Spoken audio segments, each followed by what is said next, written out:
flow. Welcome to episode 163 of the Gluttons For Punishment Podcast, or GFP, a Toronto Maple Leafs and NHL podcast hosted by Michael Lepore and Anthony Bruno. He's Lepore, I'm Bruno. Thank you so much for listening and watching us on YouTube as well.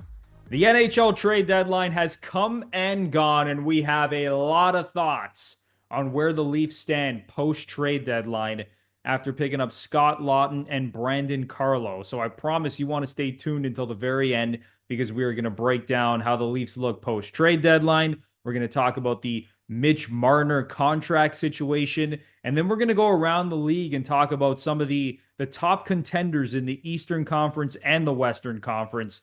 Jam-packed episode, but before we get into all that, it is officially time to welcome in my partner in crime, Mr. Michael Lepore. How you doing, man? Bruno, you know what? I am feeling very, very well. And your boy Lepore was sick as a fucking dog for the last 10 days. So when I say I'm doing very well, I feel absolutely fantastic. They don't know for sure. I went to go see the family doctor, Dr. Bruno. He's a paisan. Dr. Bruno, come on. Dr. Bruno Nicoletti. Must be a good doctor. Oh, the best, right? He gives it to you straight, like a typical paisan. But he doesn't know for sure. I didn't officially get tested, but he thinks I may have come down with the cove. So when it was all the rage a couple of years ago, I was able to avoid it. But holy fuck, if that's what it is, it punched me right in the fucking face. Like I was down for the count, and it morphed. People comment down below. I went from achiness to fever, and then I had some sort of sinus cold where I was getting headaches. It's crazy. I'm not going to say I've never been that sick, but I've never been that sick for that long. 3 days, 4 days, maybe 5 days. Oh my God, it was 10 days. I needed a week and a half off work. Yeah, it hits you hard, man. I lost track of how many times I've had COVID. I think it's 3 times. And you just get punched in the face every single time. I don't know how you avoided it for this long, but I'm not surprised at all, man. It's rough. But listen, you're back. You're back to full health. Things are looking good right now. So let's dive in.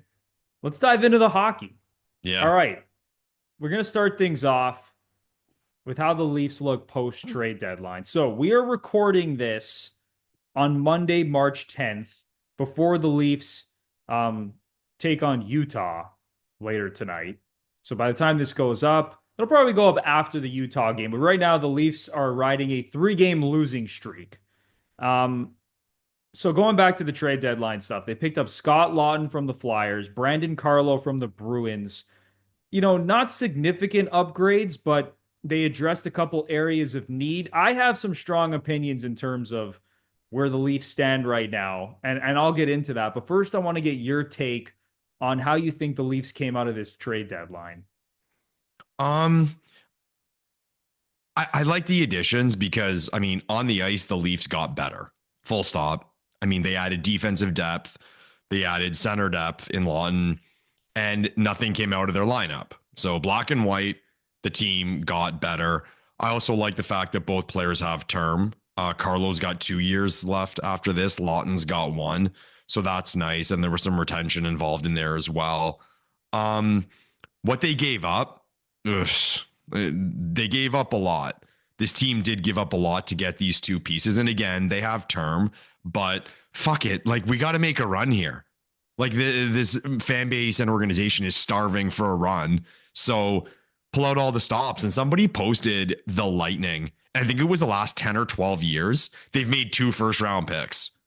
And they were both 27th overall. Oh, yeah, it's crazy. They don't give a shit about their first-round picks. So as far as the picks go, I'll say this, Bruno. We all know where the cap is going. And this is sort of a separate tangent, but we see where the cap is going over the next 3 years and the increase. People who are old enough to remember a pre-cap NHL, picks aren't as important. Picks and prospects aren't as important as they are in a low cap league. When the cap came in, what was it, 38 million? Oh my God, how valuable were entry level deals, and to have guys on young players come up through your organization. Now you can just band-aid it up. There's money to spend. There's going to be money to spend, and I'm sure the Leafs and other teams have looked at it that way, and that's helped with their calculations on what they should use to make a trade. So I don't really care about what they gave up. Fraser Minton, if I'm being perfectly honest here, and this is not like revisionist theory or like me being the homer because he's gone now, I was never really a fan. Oh, neither like, was I. Yeah, I was kind of saw him. I'm like, he's nice, but like, what's the ceiling? And again, not just because we didn't get rid of him. Cowan, I was the first one to say at the World Juniors, everyone was shitting on Cowan. He's not going to be the guy that drives play in the NHL and puts up 100 points, but he's that guy you can put with good players. Unfortunately for Canada in the World Juniors, we didn't have any good players to put him with. So at least I see with Cowan, okay, Cowan can be like, I'm not saying in the literal sense, like a Nyes.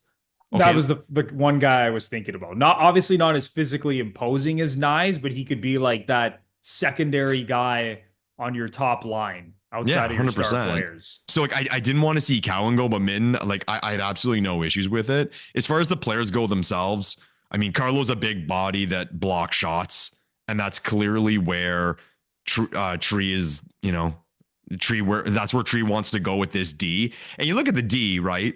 You have Ekman Larson, you have Tanev, you have Riley, you have McCabe, you have Carlo, and they all have a few years left.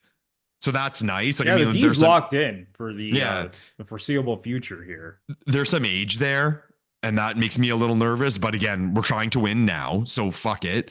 As far as Laughton goes, I'm never going to pretend I know about a certain player. Everyone, I'm sure you watch this team so often and you follow their third liners, know everything about them. I mean, I knew the name and that was about it. And people were saying online that he's a good depth piece. But man, did he look like fucking shit against Colorado, man? He was panicking, running around. My first thing with the kids I coach on the penalty kill is whatever you do, don't run around.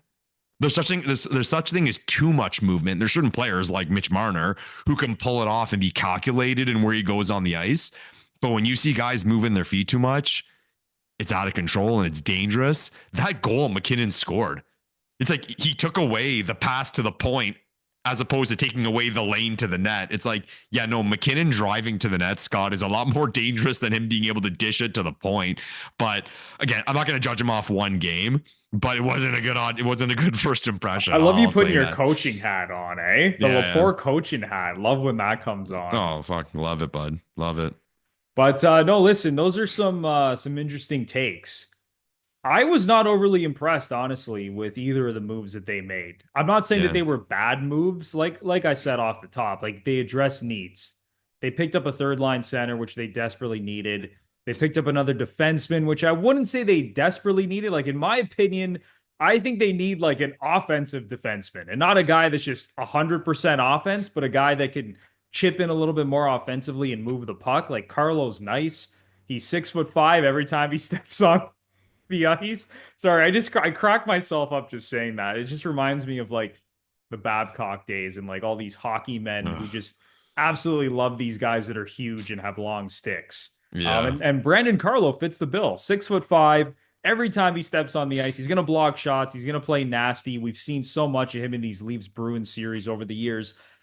I just don't think he's bringing a lot to the table. And I think he's almost a little bit overrated because Leaf fans know him from, like I said, all the battles that the Leafs have had against the Bruins. Like, oh, yeah, Brandon Carlo, I know him. Yeah, I think he's a little bit overrated in that sense. I don't think he's moving the needle for us very much. I still think this defense desperately lacks offense outside of Morgan Rielly. Say what you want about Morgan Rielly, but if this team didn't have him, I don't know where the hell the offense is coming from the back end. So whatever, the Brandon Carlo move doesn't move the needle. The Scott Laughton move, in my opinion, also not moving the needle. He was another guy, Lepore, it just seemed like over the last 2 years, all I heard was this guy's name around the trade deadline. Scott Laughton, Scott Laughton, Scott Laughton. I don't know if it's because he's from Oakville, Ontario. Oh, fuck.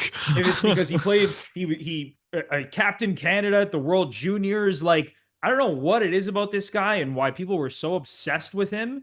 Like, I was telling some of my friends as soon as the trade went down, I'm like, this guy's not that good. And again, I'm not going to pretend that I know everything about Scott Laughton and I watch every Flyers game. But even if you just look at his numbers, and again, I get it, he's a third line center, but like, he's 30 years old. He has 11 goals in 60 games this season, a career high of 18 goals, and a career high of 43 points.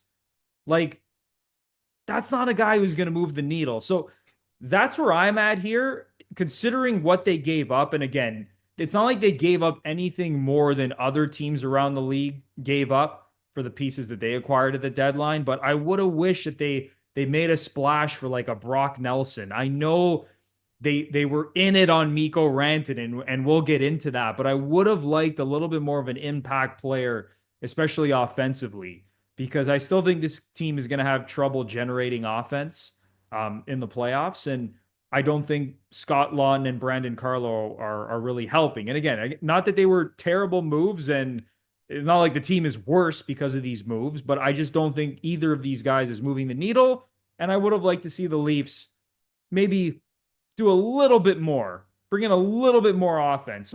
It's time for a quick break for a quick word about Manscaped. Spring cleaning is finally here, gentlemen, and it's time to hit reset on your grooming routine. Manscaped's Beard and Balls bundle has you covered from cheek to cheeks, clearing out the overgrowth winter left behind. It's time to weed whack, hedge trim, and make sure the lawn is looking manicured for the season. And the way you're going to do that is by heading to manscaped.com and using our exclusive code GFP20 for 20% off and free shipping. Lepore, it is time to do some spring cleaning. Spring cleaning, Bruno. The snow is melting here across Canada. It's time to clean up that body and have it ready for bikini season. Don't be the guy where you can see the ball hair on the balls creeping out from the, what's it called? The banana hammock. Is that what they call it, Bruno? You don't need that. So. You don't need that. It's gross. Go to manscaped.com. Put items in your cart. Promo code GFP20 for 20% off and free shipping. Do it. Spring cleaning is not just for your house, gentlemen. Ooh. It is for your temple, your body. Clean that shit up. Get your shit in order, gentlemen. So head to manscaped.com for 20% off and free shipping using our exclusive code GFP20. That is code GFP20 for 20% off and free shipping at manscaped.com. That brings us into the next conversation. And I just mentioned the whole Mikko Rantanen situation. So the Leafs were in on Mikko Rantanen. Apparently. Nick Kypreos reported this. Elliot Friedman has essentially backed up these reports. When Carolina was shopping Rantanen, they went to the Leafs and wanted Marner in return. The Leafs asked Marner to move his no-trade clause, and according to these reports, they made it clear to him saying, listen, we want to sign you long-term, but Rantanen's on the table here. We got to do our due diligence. We need to ask you if you're willing to move your no-trade clause. Sorry, Bruno, sorry to cut you off. You know what just came through? Aaron Ekblad being suspended for 20 games for substance abuse. Holy shit. Random. Holy shit. And that's one of the defensemen on my fantasy hockey team now out for the season. You got to be fucking kidding me. Priorities, eh? Holy shit. Unbelievable. I mean, that's good. That's good for the Leafs. Sorry. Performance enhancing substance program. Holy fuck. That's a story. Holy I love shit. It. No. Love it. Carry on, Bruno. Love you breaking news on the pod. But back to the and we'll get into that. We're going to get into the rest of the Eastern Conference. Yeah, we'll get into Florida, I'm sure. But with the Marner situation, so yeah, the Leafs did their due diligence, asked Marner to waive his no movement clause. He said no. He's still gonna go to market. It doesn't look like the Leafs are gonna sign him here anytime soon. He wants to play out the season, according to all reports. So, what are your thoughts on this situation? Because this was a bombshell that got dropped. Like after the trade deadline, when people found out that the Leafs could have acquired Rantanen. What's your take on the situation? Okay, so as far as Rantanen goes, step one, I'd like to know the order at which things happened here, because they had to have gone to Rantanen first. I would think would be step one, to be like, hey, would you be willing to go to Toronto and then sign there? Because the Leafs would not do the deal if he wasn't going to sign. Okay, so has anyone come out and said that, yes, Rantanen was down full stop to sign in Toronto? Because I haven't heard that. I've just heard like, oh, this trade, they asked Marner. But again, without that piece, it's all irrelevant because it wouldn't have happened. But then I asked myself, well, would the Leafs take the risk pissing Marner off unless they knew for sure that the deal could happen and Rantanen was willing to come? Marner's got his no trade clause. Okay. He wasn't just going to bail now to go to Carolina unless he really wanted to sign in Carolina. For Leafs fans who want Marner to stay, I actually think it's a good sign because it shows, while at least for now, he wants to be here. Did I hear right that his wife's pregnant? Yes, I believe his wife is pregnant. So yeah, that adds another layer to the whole thing. Like, why the hell would they want to move in that situation? Yeah, like Bruno, I've been a sports fan long enough. I've been a Leafs fan long enough. My approach with these guys is I want Marner to stay. And we've talked about on the podcast, we both want Marner to stay. One thing before I go on, what fucking pisses me off about this whole situation is for the last, 5 to 7 years, everyone's take has been this group doesn't work. Marner's got to go. Marner's to get traded. And now you have Leafs fans and Leafs haters talking about how we fucked up and we're going to lose them. It's like, well, you can't have it both ways. Take your pick on which side you're on. But anyways, so well said, by the way, I think it shows that he wants to be a Leaf. And as I was going to say, I've been a sports fan long enough to know, okay, if he wants to be here, he'll sign here. That's it. If he doesn't want to be a Leaf, then he doesn't want to be a Leaf. There's nothing to be upset about. It's a cap league. And these rants people are talking about, like I saw, what's his name? Craig Button on TSN going off like, oh, you're not going to be able to replace a Mitch Marner. Of course not. You can't just insert another player as good as Mitch Marner, but it's a cap league. There are teams in the NHL who do not have our elite talent that are better than us. And ask me my opinion on letting him go. I'll let you know when we replace that money, that 13 or 14 million that we would have given him. And one thing I'll say about the Toronto Maple Leafs, and no one can disagree with this, we pay our superstars. So if it's a matter of dollars on Marner's end, it's got to be something unreasonable. Like he wants to be the highest paid player in the league, and maybe they don't want to do that because, again, we pay our stars. We're not fucking lowballing him. And one thing they did say on TSN that we've been pointing out for months is people forget the cap's barely budged. And you look at these numbers coming out of what these star players are receiving, like 13, even if it's 14 million, he makes 11 now, 10-9. It's not that big of a deal percentage wise with the cap going up. It's like you're paying him less in theory compared to when he signed the deal. So it's loaded. It adds drama to the situation we're in now, like for these last 20 games, and it's going to make Leafs fans bite their nails. But do you think it's going to be it's so interesting. Like I would love to not be a Leafs fan in this situation, just to sit back and enjoy the show, because imagine the Leafs go in the first round and he walks. Like he's villain number one in Toronto. Villain number one. And I'll get to this part too, okay? Mitch Marner, if he continues with the Leafs, is probably going to retire as the greatest scoring Leaf ever. Ever. His number will be in the rafters. Even where he stands now, he's on Legends Row. Okay? And he hasn't won anything. Okay? To just like, and maybe I'm a naive fan, just to like walk away from that like nothing. Come on. Like I can't relate to that at all. Again, I'm not a professional athlete, newsflash. But to me that's so impactful. But I just think like this storyline of okay, us going into the playoffs, there's a scenario where the Leafs get bounced in the first round. Everyone fucking hates him. He walks. Or if we get bounced in the first round and he wants to sign, people are going to be pissed that he signed. They're going to want him the fuck out of here, especially if he underperforms. Then there's the other situation of what if the Leafs do go on a run? Now what? Is he going to, on his end, can he go on a run with this team and then walk away? Or can we go on a run with Marner and can the Leafs not give him his demands? So it's, man, if the Leafs would have had the Amazon show this offseason, it would have been fucking something, because it's going to be fun.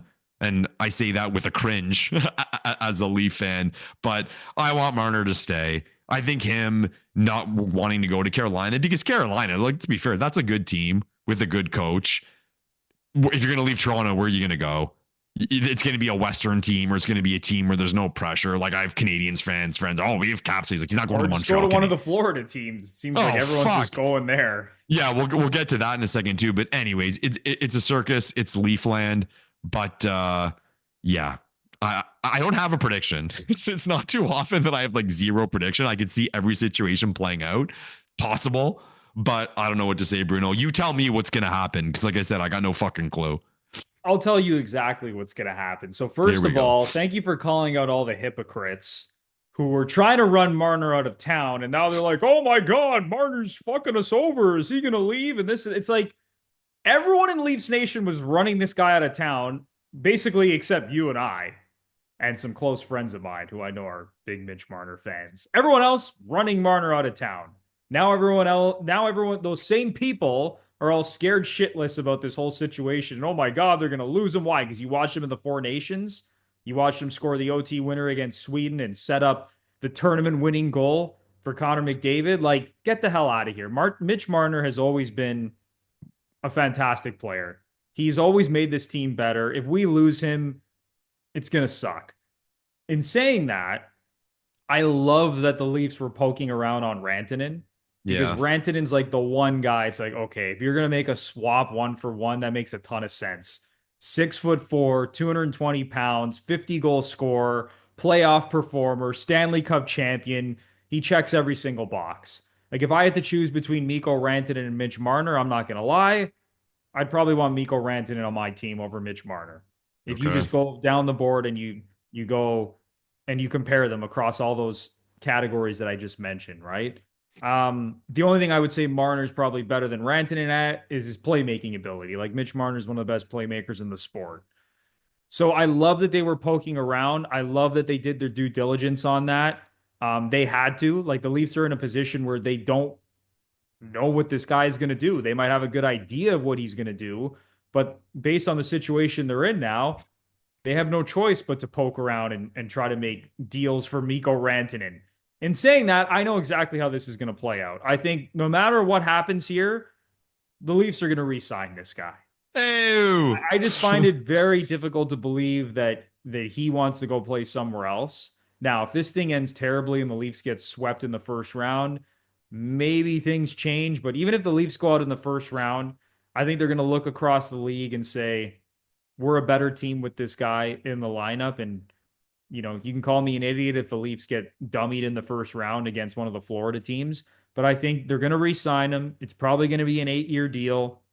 I don't think he's going to go down the Matthews road where it's like a shorter term deal for more money. Maybe I'm wrong.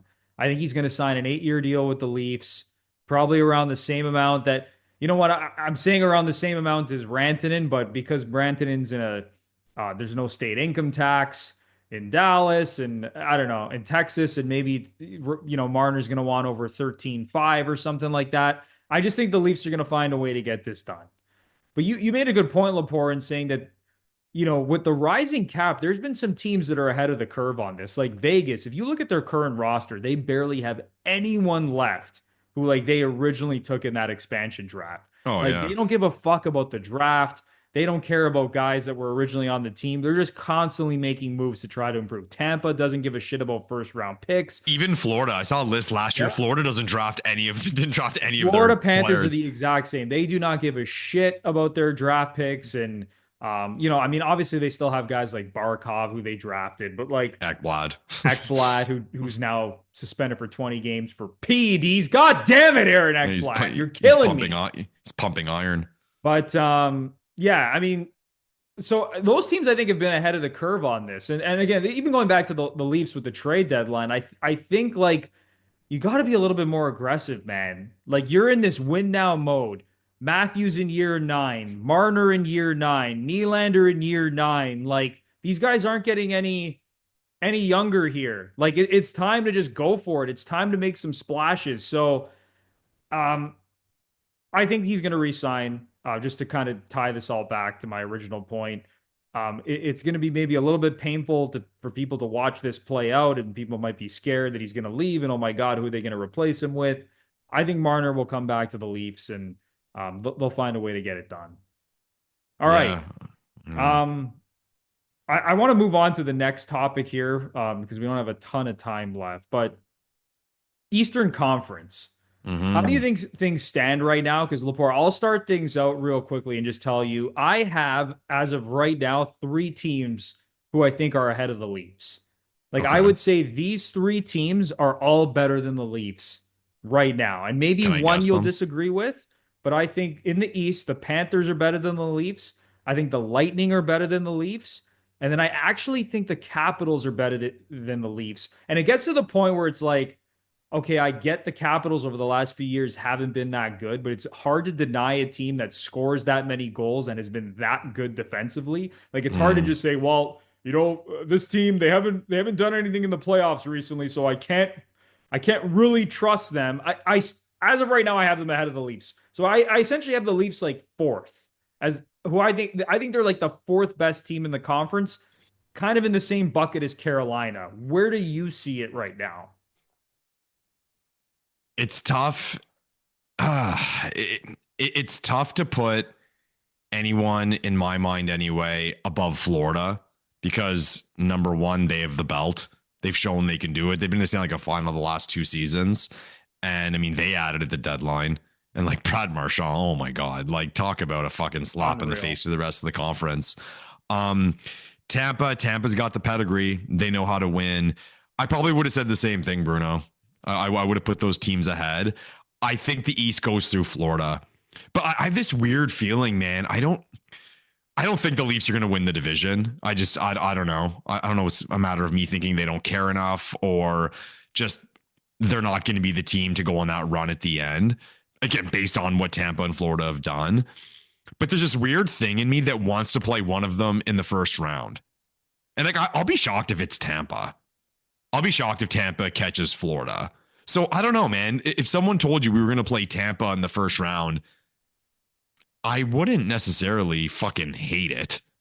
Like compared to the other teams, I don't know. Like, and you win the division if you get like Columbus or Detroit, but even the Rangers that's not an easy matchup. That's a team that was supposed to be way better, and if they get in, they're gonna have to go on a Yeah. I run. don't think And any I've said team is an easy matchup for the Leafs, to no, be well, honest. yeah, yes, yeah. Well, I've said a million times on the show, I don't want to even fucking play Ottawa. I know Sens fans right now are like, what about us? Yeah, you guys are in, and I don't want to fucking play you, so I'm trying to ignore it. But I think that's where they stand. I'm with you. Like, are they good enough to beat anyone? They have the star power, and they got to show up, and they're gonna have to get goaltending. Like, I think that's the biggest thing I'll hold on to this year compared to previous years. We've goaltending. And Bobrovsky hasn't been that good, eh? This year, low key. So, and again, he's turned it on in the playoffs before. But I think the East goes through Florida. It's weird how things change quickly, right? Like a few months back, Carolina, New Jersey, like these teams now, it's like I take those teams in the first round. I won't even be bothered. Like I would want those teams in the first round. And I guess Jack Hughes getting injured or Yeah, something. Jack Hughes being out pretty much takes them out of the running, in my opinion. But I would have put them in the same bucket probably as the Leafs if Jack Mm, Hughes was healthy. But no, we I yeah, think I think we see this the exact same way. I think the East runs through Florida. I think the Panthers are the best team. It's really hard to deny that at this point. Um, Even though the Capitals, you could say on paper, like statistically, have been the best team. But I think the East goes through Florida. I think Tampa's better than the Leafs as well. I like the additions they made at the deadline with Bjorkstrand and Yanni Gord. I think all of those teams I mentioned are better offensively than the Leafs, and they're all better defensively than the Leafs. I think the Leafs are relying too much on goaltending. I've been talking about this all year. If they don't get great goaltending from Anthony Stolars, they're probably going to be in trouble. Because if you look at them statistically across the board, their numbers at 5-on-5, their goal scoring, their defensive numbers, like they're kind of they're kind of just average, honestly. Like I'm not when I look at their numbers across the board, I'm just not overly impressed. So if they don't get goaltending, man, they could be in deep trouble. And even if you look at things like goal differential, the Leafs have a worse goal differential than all those teams. Like the Leafs goal differential right now is only plus 15, 11th in the league in goal differential. So they're good, but I don't think they're as good as those top teams. yeah. It is what it is. So they're gonna need magic. Yeah. is what it is. They're in that category if they're good enough to beat anyone, but something has to happen. Like someone's got to go off, and it might have to be one of their goalies. Yeah. Okay. Well, before we close out the pod, I want to quickly touch on the Western Conference and just I want to see where your head is at with the West because holy shit, like the Stars look amazing. The Avalanche made some awesome moves getting Brock Nelson and Charlie Coyle. And the Avalanche, I believe it's like they have like 9 new players since the start of the season. Like it's crazy how they've improved the depth over the course of the season. So right now in the West, I'll just keep this quick. I think the 4 best teams are easily, and in no particular order, it's Stars, Avalanche, Jets, and Vegas. I think one of those teams probably wins the West. Edmonton, you know me, I have been on the Oilers bandwagon the last couple of years. I am not liking what I'm seeing from that team. When you Fucking weird compare this their year. depth and just their overall talent across the board to those other teams, they are going to need McDavid and Draisaitl to just go into Super Saiyan mode, or else that team has no chance, in my opinion. So that's where I see it: Stars, Avs, Jets, Vegas, and then kind of everybody else. Yeah. Well, and I think that's kind of the opinion of, across the board as far as the Oilers go. And this is like my I told you so moment. Remember in the offseason, the preseason, everyone was like locking the Oilers in to win the Stanley Cup. Like it was a foregone conclusion. It's like, guys, it's hard. There's going to be good teams to go through. You need luck. You got to stay healthy. So much shit. And now you look at them. I think it's tough to disagree with you, Bruno. Like with the Oilers, you look at who's going to make the playoffs in the West. There aren't many teams you'd pick them to beat, right? There is something to me, like you said, you had Dallas number one. Or yeah, no particular order, but I think I'd have it for me. It'd be between Dallas and Colorado at Yeah, one.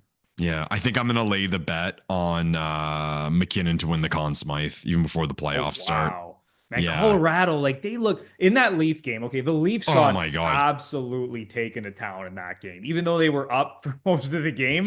Like it just Colorado was so much faster and just outplayed them the entire game. And if it wasn't for Mackenzie Blackwood playing like shit, like the first 2 periods, then Colorado probably would have dummied us in that game. Which I Yeah. mean, if you look at the final score, what would it end? 7-4. Yeah. Not a Two great empty game netter. from the Leafs. Yeah.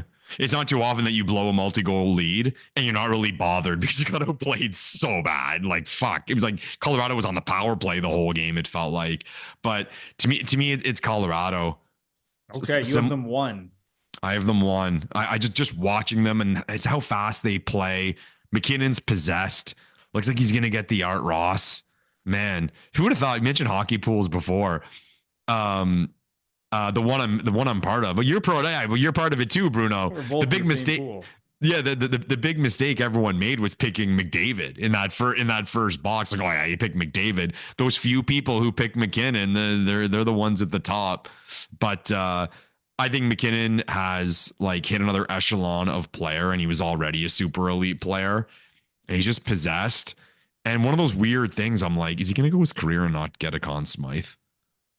And there's always that kind of thing in history where when a team wins a second one, they give it to somebody else. Like even if Makar is bananas, like Chicago, all 3 of them, it was Kane, Tays, Keith.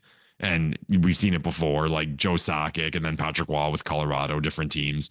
But Colorado's my pick to win the cup, man. Like I just think they look so good. I think they have the pedigree. I think they're well coached. Cale Makar can play 30, 35 minutes a game in the playoffs. McKinnon can carry a team offensively. They have depth. They have nice depth. And it's not about speed necessarily. Like McKinnon's maybe the fastest player in the league.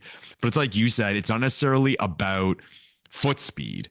It's about how fast you play. And on that point, all year, like one thing I feel it's not getting talked about enough about Toronto is we're fucking slow. Yeah, we like when you see us in a game against Colorado, it is so glaring. Like the team speed, my God, is it glaring? Yeah. Yeah, it's tough, man. No, I agree with you with Colorado. Like even Martin Necas, like I think he's been really good. I mean, he's not Mikko Rantanen, but I think he fits their style of play so good. It's crazy because like I looked at Colorado and Edmonton in the same boat, where it's like you had the superstar players, but the depth wasn't great. And now Colorado adding Brock Nelson, adding Charlie Coyle, replacing Rantanen with Martin Necas. Their defense is good.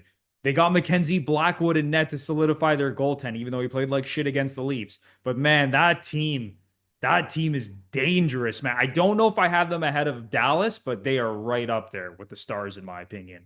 Yeah, I mean, the West, holy fuck, man. Yeah, Holy the fuck. West is a gauntlet, man. Absolute gauntlet. Who's in a worse mood right now? Oilers fans or Leafs fans? Man, I think both fans are probably feeling the same. Like their teams Yeah. aren't playing well. They're both kind of like in the middle of like the power rankings in their respective conferences, and both have to go through an absolute gauntlet to make a cup run. It's not Yeah. good for either team. Yeah. The Jeez. amazing thing is you look at the West and the first round matchup in the Central. Like that's Yeah. everything. You've teams that could win the cup and somebody's going home in the first it's round. crazy. I guess the same as the Atlantic. Yeah. I mean, Exact like, same as the Atlantic. You basically in the Central you have Jets, Stars, Avalanche, and one of them's going out in the first round. well, think of it again. How hard it is. Look at the fucking season the Jets have had, top to bottom, and like no, I haven't heard anyone be like, oh, the Jets are going to win the cup. Yeah, to me, they're in the same position as like the Capitals. Like it gets to a point where it's like, okay, I can't keep ignoring how good both of these teams are, both offensively and defensively. Just when you look at the numbers, it's like, holy shit. Both teams score a ton of goals and they're really good defensively. Like they're good. Now we don't view them in the same light as some of these other perennial contenders, but it's time that it's probably time for me because I know you've been on the Jets bandwagon. It's time for me and other people like me who maybe didn't believe too much in the Jets to start coming around. I'm not going to put them ahead of those other teams I mentioned, but let's all admit that they're a very good team and they're the best team in Canada right now. Yeah. I thought, speaking of, and then we'll wrap it up. That bet on a Canadian team to win the cup or an American team. I don't know if I saw right. I think minus 350 or minus 400 if you bet on an American team. I saw that number. I'm like, yeah, it's still, minus 400 or minus 50, whatever it is. But I think that's free money. Yeah, that's still like, probably pretty good value when you break it down. Like, you basically got to hope. Like the Leafs probably aren't going to win the cup. Let's be honest with ourselves here. You gotta. It's going to take McDavid and Draisaitl at Edmonton just going into that God mode like they did last year when they won like 20 games in a row and just found their groove, or it's the Jets at figure it out and Connor Hellebuck leads them to the cup. Other than that, an American team's going to win the cup. Yeah, if Vancouver makes it, they're not doing it. No, you know Vancouver, I mean? Like, no chance. Ottawa's not doing it. Like not winning the whole thing. Like it's just yeah. I don't know. Maybe we take some cash and we throw McKinnon to win the cup. Is that a part? Can you parlay that McKinnon to win the Conn Smythe? Well, I guess it's the same bag. Because an American Avalanche team wins cup, the cup. McKinnon, Conn Smythe. Easy money. We might have to lock that in right after the show buddy, here. buddy. We're Everyone just telling keep it the like it receipts. is, today. Just telling it like it is. Bring in the goods. I love it. Yeah, our team sucks. Fuck. We're slow. Fucking. And man, if you disagree our best with us, players want out. let us know. I mean, there's some people who still think that we have like this Leafs bias and like we're these huge Leaf homers. I mean, I don't know how you could listen to this episode and Fucking still hate the Toronto Maple Leafs. I mean, like obviously we want them to do well. We want them to go on a cup run. We want them to make the city proud. But I mean, you got to call a spade here. Like they're not one of the top contenders to win the cup. Maybe they prove us wrong. But as of right now, there's like basically based on my numbers, I have 7 teams ahead of the Leafs right now that I think are better than them, that have a better chance to win the cup than them. So as far as playoff teams go, middle of the pack. Yeah, middle of the pack. Could they make a run? We've seen teams at the bottom of the standings make playoff runs. We've seen it. Teams that are like 15th or 16th. But right now, I'm not feeling it. All right. Yeah, any final thoughts before we wrap this thing up? No, I don't know, man. I always make the joke that watching Leafs game isn't enjoyable, but like the way things have been lately and all the negativity, I'm like really not looking forward to watching games. They got the game in Utah tonight. I'm just like, maybe I don't know. I'll watch it. Of course, I can't not watch it, but I don't want to. You know what I mean? I just have bad vibes, bad feelings lately. And we just got better, like I said at the top of the show. But I think it's what happened around the league and what happened in our division specifically.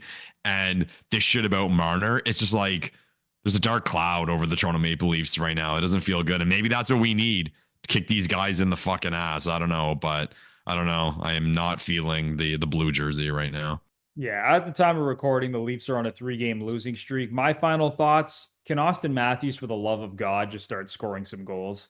I don't Okay. give a shit how many assists he gets, how good he looks as a playmaker. This guy is supposed to be the best goal scorer in the league, and for him to be scoring at essentially under a 40 goal pace over 82 games, I mean, for any other player, it'd be like, holy shit, what a season. It just hasn't been, he hasn't been good enough. And if he's not No. playing at the top of his game, then everything we talked about doesn't matter because he's going to drive the bus for this team, and so is Nylander, and so is Marner. But if Matthews is not scoring goals, then you can kiss this team's chances goodbye. Yeah, 100%. All right. Well, that's going to do it for episode 163 of the Gluttons for Punishment Podcast, or GFP, a Toronto Maple Leafs and NHL podcast hosted by Michael Lepore and Anthony Bruno. I say this all the time, whether you are a long-time listener or first-time listener and you really enjoyed this episode, please consider giving us a 5-star rating and review on either Apple or Spotify. And if you're watching us on YouTube, it does wonders if you smash the like button, subscribe to the channel if you're a big fan of the show. Because I know a lot of you watch the videos and already aren't even subscribed. The least you can do is subscribe to the damn channel. Come on. Do it. While you're at it, leave a comment down below. And don't forget to ring the notification bell so you know exactly when the GFP podcast is posting some new content. So for Michael Lepore, I'm Anthony Bruno. Go Leafs, go. Snap out of it, boys. And we will chat very, very soon. Thanks, everyone. Con la máquina se flow.